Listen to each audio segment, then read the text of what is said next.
Imagine if your very soul wasn't some abstract, untouchable essence, but something that could be, well, physically bound, hidden, maybe even stolen.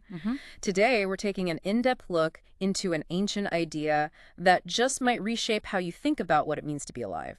And we'll be exploring these insights through the lens of Sir James George Frazer's really monumental work, Folklore in the Old Testament. Right. Specifically, our focus today is on Part 3, Chapter 7, which he aptly titled The Bundle of Life. The bundle of life. Okay. Yeah. And this material, it offers a truly unique bridge between, biblical narratives and these widespread ancient beliefs about the soul. So our mission, then, is to unpack this extraordinary concept, the soul, as a concrete, maybe detachable object, and show you just how deeply it resonated across cultures. Exactly. Even influencing the language of biblical texts you might think you know really well. Okay, let's dive in. Our journey begins somewhere pretty stark, the unforgiving wilderness of Judea. Desolate. Yeah, picture vast expanses of, parched land, crumbling rock, relentless sun. It's a place of almost terrifying desolation. Yet it held profound meaning for its ancient inhabitants. This was the Jeshimon, the desolation itself. And it stretched from the Dead Sea right up towards Jerusalem. Right into the heart of the country. It was into these desolate lands that David, remember, hunted by King Saul, fled for refuge with his followers. His band of broken men, yeah. And here he encountered Abigail. She's described as the wise and beautiful wife of a wealthy but pretty ill-tempered sheep farmer named Nabal. Right, Nabal. Not the most pleasant character. No, David's men had actually protected Nabal's flocks, so David sent a polite request for provisions. Fair enough. He seems reasonable. But Nabal, in his arrogance, just refused. With contempt, even. Big mistake. Huge. David was insulted, obviously, and set out with 400 armed men, totally intent on revenge. Oh. But Abigail, she was something else. A woman of swift action, keen intellect. She intercepted David. Smart move. She approached him with humble words and, crucially, a whole procession of asses laden with food and drink. Basically everything he'd asked for. Smoothing things over. Completely. David was, disarmed by her beauty and her wisdom. He accepted her gifts, promised her household protection. And turned his men back. Turned them back. And this bit is maybe key for our deep dive. Abigail then returns home, finds Nabal oblivious, feasting. Of course. The next morning, when she tells him how close he came to disaster, Nabal apparently has some kind of seizure or stroke. Yeah, the text says his heart died within him and he became as a stone. And he died within 10 days. Soon after, Abigail became David's wife. Okay, so that's the dramatic backdrop. Yeah. But what's truly revealing in this story, the very heart of our exploration today, comes from Abigail's first meeting with David. Right, that interception scene. Exactly. She pays him this remarkable compliment. It's in 1 Samuel chapter 25, verse 29. She says, "And though man be risen up to pursue thee and to seek thy soul, yet the soul of my Lord shall be bound in the bundle of life with the Lord thy God. And the souls of thine enemies, them shall he sling out as from the hollow of a sling." Wow. Bound in the bundle of life. That's vivid. It's incredibly striking language, isn't it? I mean, if you take it literally, it suggests that souls of living people could be physically tied up for safety. Yeah. In a bundle. Things. Objects. Pretty much. And enemy souls could be, slung out, scattered. Which sounds completely bizarre to us. Absolutely. To us who often conceive of the soul as immanent in the body, intrinsically part of the physical self while you're alive, this idea seems naturally preposterous. Right. But this raises the important question. Was it always preposterous? Was it preposterous to Abigail or to David? And that's where Frazer's work, this chapter, The Bundle of Life, really comes in. Exactly. He reveals that while our modern view makes Abigail's words seem purely metaphorical, maybe? Just poetic language? Right. But there's actually this widespread belief among many ancient peoples that the soul can indeed be extracted from the body during life, and often is, without causing immediate death. Okay, wait. Extracted. Like, taken out. Yeah. And this belief seems to manifest in two main ways, sometimes with malicious intent. Like soul stealing. Curses and things. Precisely. Where malevolent entities or, sorcerers might steal souls to cause illness and eventually death. Okay. And then other times with kindly intent, where individuals or maybe shamans proactively remove a soul to protect it from harm. Protect it by taking it out. That seems counterintuitive. Well, the thinking goes, if the soul is the real essence and it's somewhere safe, the body can go through danger, but the person, the soul, is okay. Huh. Okay, give me an example of the malicious kind first, soul stealing. Okay, well, Frazer points to the mortal terror some indigenous groups had of cameras. Oh, right. I've heard about that. The idea that the photo steals your soul. Exactly. Yeah. He recounts this fascinating anecdote from the lower Yukon River in Alaska. An explorer sets up his camera. The local Eskimo headman peers under the focusing cloth. Yeah. And then reportedly bellows to his people, "He has got all your shades in this box." And they just scattered in panic. Wow. On that theory, Frazer says a packet of photographs literally becomes a box or bundle of souls. A bundle of life. Yeah. Or souls. Okay, I see the connection. Now, turning to the other side, removing a soul with kindly intent. The core belief here is that if a soul is safely stowed away, somewhere, nothing can injure it. Then the person remains practically immortal. The body might be vulnerable, sure, but the true essence, the soul, is secure. Okay, that's a wild concept. So examples of that. Oh, there are loads. Yeah. In Minahasa and Celebes, Frazer describes a priest collecting the souls of a whole family in a bag when they move house. In a bag. Seriously. Yep. Keeps them safe until the danger, maybe spirits in the new house, passes. Okay. In southern Celebes, when a woman is about to give birth at dangerous time, a messenger takes an iron object, maybe a knife, representing her soul, to the doctor for safekeeping. The idea is it's safer outside her body during childbirth. Huh. So the object is the soul, temporarily. It represents it, holds it, yeah. And in the Key Islands, a hollowed-out coconut might contain a newborn soul. A coconut. Yeah, to protect it from demons until the infant's body gets, as Frazer puts it, firm consistency. Wow. These aren't just quaint stories, they show a deeply ingrained worldview. The soul isn't just a metaphor, it's tangible, separable, almost like an organ you could put in storage. Okay, this is really shifting my perspective on Abigail's words. But is there anything even closer to her bundle idea? Ah, yes. Perhaps the closest analogy Frazer finds comes from Central Australia, the bundles of churinga. Churinga? What are those? They're these flattened, elongated stones and sticks, sometimes wood, sometimes stone, and they're kept with utmost care and secrecy by the Arunta and other tribes. Okay, sacred objects. Extremely sacred. These mysterious objects are intimately associated with the spirit of a clan member, living or dead. How so? Well, the belief is, when a child spirit is thought to enter a woman to be born, a churinga is somehow connected to that event. Maybe it's found nearby, or one is made. Right. Then it's retrieved and stored in a sacred hidden place. Often, these churinga, linked to all the clan members, are carefully tied together in bundles. Bundles. There it is. Exactly. Bundles.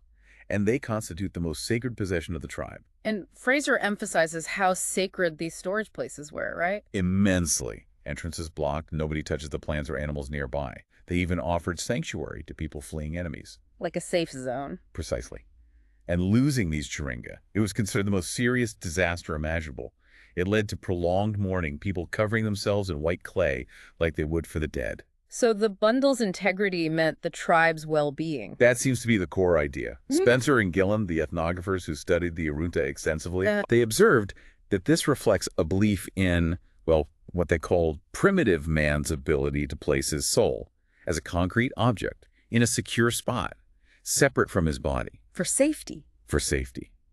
Now, they noted that the modern Arunta they studied might not say destroying the churinga instantly kills the person. Okay. But traditions strongly suggested their ancestors did believe that. For instance, some men from the wildcat totem used to hang their churinga on a sacred pole while they went hunting. Why? Presumably for safety. Keep the soul secure while the body is out facing danger. They'd retrieve them when they got back.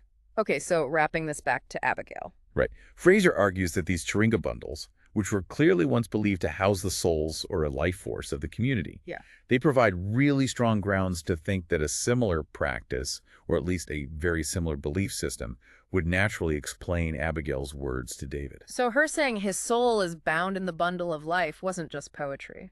It likely tapped into a very real, very concrete understanding of how souls could be protected. The idea being, if these bundles remained securely tied up, it was well with the souls. But if they were opened, scattered, like the enemy's souls being slung out, fatal consequences would follow. It makes her compliment incredibly potent, grounded in a shared cultural understanding. Okay. And if we connect this to the bigger picture in the Old Testament? It suggests the ancient Hebrews, maybe even much later than David's time, were familiar with a form of, well, witchcraft aimed at catching and detaining living souls. Soul catching again. Yeah, to cause harm. And the prophet Ezekiel famously denounces women doing exactly this. Reading Ezekiel through Frazer's lens makes it suddenly much clearer, much more literal. Ah, Ezekiel's denunciations. They always seemed a bit obscure. What exactly did he say? Well, it's pretty vivid, he warns. Woe to the women that sew fillets upon all elbows, and make kerchiefs for the head of persons of every stature to hunt souls. Hunt souls. Yeah. Using kerchiefs and fillets, like cloth bands. Apparently. He condemns them for professing to slay souls that should not die, and to save souls alive that should not live. Basically for their own profit. Wow. And God, through Ezekiel, promises to tear their devices apart and set the hunted souls free, quote, like birds. Free like birds. So they were trapped. That's Frazer's interpretation. Literal attempts to trap stray or wandering souls in these cloths and fillets. And the goal was either killing victims by keeping their souls locked up. Endurance vile, as Frazer puts it. Or, maybe the flip side, saving sick people by capturing their wandering souls and putting them back. Which sounds remarkably like some of those other examples you mentioned. Exactly. It wasn't unique to the Hebrews at all. Frazer piles on examples. Like what? In Fiji, chiefs supposedly whisked away criminal souls in scarves, causing the victims to just pine away and die. Whisked away in scarves. In West Africa, witches set traps for wandering dream souls. If they caught one, they tied over a fire. Oh, that's grim. And the owner would sicken as the soul literally shriveled in the heat. Some witch doctors even ran, get this, asylums for lost souls. Asylums? For souls? Yeah, places where they kept captured souls and would administer them, like medicine, to patients who were short of the article. Good grief. It really was seen as a tangible commodity. It seems so. These global practices make Ezekiel's denunciations suddenly seem less like metaphor and more like descriptions of actual perceived practices. The Hebrews likely saw souls as tangible things you could catch. Which brings us back to that idea of the soul being separable. Does it pop up anywhere else in the Bible? It might. Think about Isaiah's denunciation of the haughty daughters of Zion. Yes. The famous list of their finery. Anklets, bracelets, scarves. Exactly. Amidst that whole catalog, their jewels, robes, turbans, roben, Isaiah mentions something translated as houses of the soul. Houses of the soul, what on earth are those? Well, that's the million-dollar question. Modern translators often render it as perfume boxes or scent bottles. Okay, that seems plausible. Rich women, perfume. It does. But Frazer suggests, wait a minute. Could they have been amulets? Amulets where the wearer's soul was supposed to lodge for safety. Ah, like a little soul house you wear. Kind of. He points out that many other trinkets in Isaiah's list were probably charms, just like personal ornaments often are, especially in the East. Right. And what's more, the very next word in Isaiah's list, right after houses of the souls, is usually translated as amulets. And that word comes from a verb meaning to whisper or to charm. So the context suggests charms, amulets. It does lean that way. But could it be both? Could a scent bottle also be an amulet for the soul? That's the fascinating possibility Frazer explores. He thinks, given that the Hebrews, like many ancient peoples, often linked life with breath. Right, the breath of life. The simple act of smelling perfume might easily have taken on a spiritual dimension. Inhaling that scented breath could feel like an accession of life, like you're literally breathing in vitality. Okay, I can sort of see that. So the fragrant object itself, the scent bottle, could then be seen as a center of radiant spiritual energy. A power source. Yeah. And maybe a fitting place to breathe out the soul for temporary safekeeping. Wow, like parking your soul in your perfume bottle. It sounds funny to us, but it fits the logic we've been tracing. Frazer calls this an old world fancy, right? But he connects it to poetry, too. He does. He quotes these beautiful lines, you might know them, from Ben Jonson. I sent thee late a rosy wreath, not so much honoring thee, as giving it a hope that there it could not withered be. But thou thereon didst only breathe, and sent'st it back to me, since when it grows and smells, I swear, not of itself but thee. So the breath imparted her essence to the wreath. Exactly. It suggests this intuitive, poetic grasp of transferring essence, lodging a piece of oneself in an object. Frazer finds it quite telling how poets sometimes hit on these deep folk beliefs that scholars have to painstakingly reconstruct. It really ties it all together. So this whole deep dive into Frazer's The Bundle of Life, it's revealed a truly astonishing perspective. Yeah, that for many ancient cultures, very much including the early Hebrews, The soul wasn't just some abstract idea. No, it was concrete, detachable, something you could contain, protect, or, well, manipulate. And from David and Abigail's encounter, that bundle of life. Right, through to the warnings of Ezekiel about soul hunting and Isaiah's houses of the soul. This folk belief, it seems to weave its way right through the fabric of the Old Testament. And understanding these ancient beliefs, it really enriches our reading of these familiar texts, doesn't it? Absolutely. It offers a much deeper context for metaphors, for practices that might otherwise just seem obscure or purely symbolic. It reminds us that our modern understanding, of complex concepts like the soul, it's just one way. Just one of many ways humanity has tried to grasp the mysteries of life itself over millennia. And that leaves us with a pretty provocative thought, I think. If our ancestors really conceived of the soul as something that could be held, hidden, even stolen, what does that tell us about how valuable, but also how vulnerable they perceived it to be? That's a great question. Its preciousness and its peril bound together. And maybe what forgotten beliefs might still subtly influence our own language, our own gut feelings about the soul today, even if we don't consciously recognize their ancient roots anymore? Yeah. Echoes of the bundle, perhaps, still tied up in our thinking. Something for you to ponder.